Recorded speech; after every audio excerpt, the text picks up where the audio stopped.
This is Coffee with God, and I am Father Jose. Let us begin this day with the Word of God and a short reflection. The reading from the prophets of Zephaniah, chapter 2, verses 3 to chapter 3, verses 12 to 13. The passage is taken from the Message version of the Bible. Seek God, all you quietly disciplined people who live by God's justice. Seek God's right way. Seek a quiet and disciplined life. Perhaps you'll be hidden on the day of God's anger. In the end, I will turn things around for the people. I'll give them a language, undistorted, unpolluted words to address God in worship, and united to serve me with their shoulders to the wheel. I'll come from beyond the Ethiopian rivers. They'll come praying. All my scattered exiled people will come home with offering for worship. You'll no longer have to be ashamed of all those acts of rebellion. I'll have gotten rid of your arrogant leaders.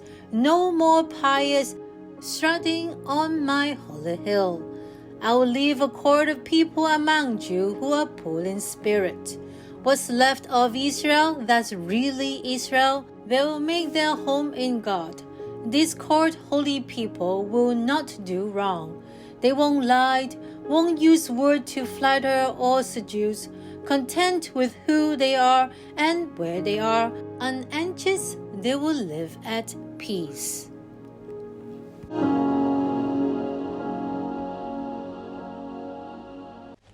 Reflections on the book of Prophet Zephaniah, chapter 2, verse 3 and chapter 3, verses 12 to 13. Do you want to be happy for a few hours? Get drunk. Do you want to be satisfied for some years? Grab the pleasures that life gives you. But how to be happy always? The Bible guarantees a paradox. True and lasting joy is born of commitment, renunciation, self-denial, sacrifice, and accompanied by pain. Now I am glad to suffer for you, says St. Paul in his letter to the Colossians chapter 1, verse 24.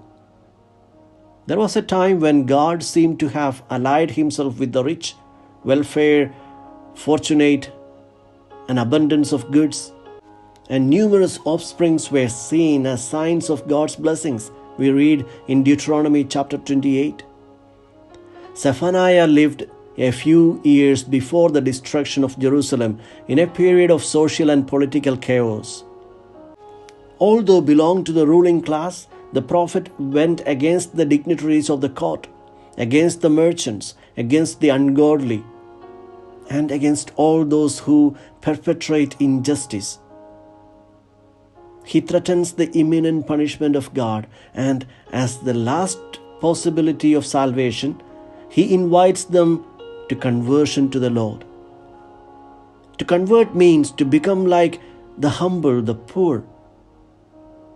For Zephaniah, the poor are those who, having no security, trust entirely in God and submit to His will. Most of the book of Prophet Zephaniah is about a terrible day of vengeance which the Lord will wreak upon idolaters and the unfaithful. But today's passage describes a remnant, a humble and just minority who will receive not vengeance but security. This remnant, a moral minority, is addressed both by Jesus and Zephaniah.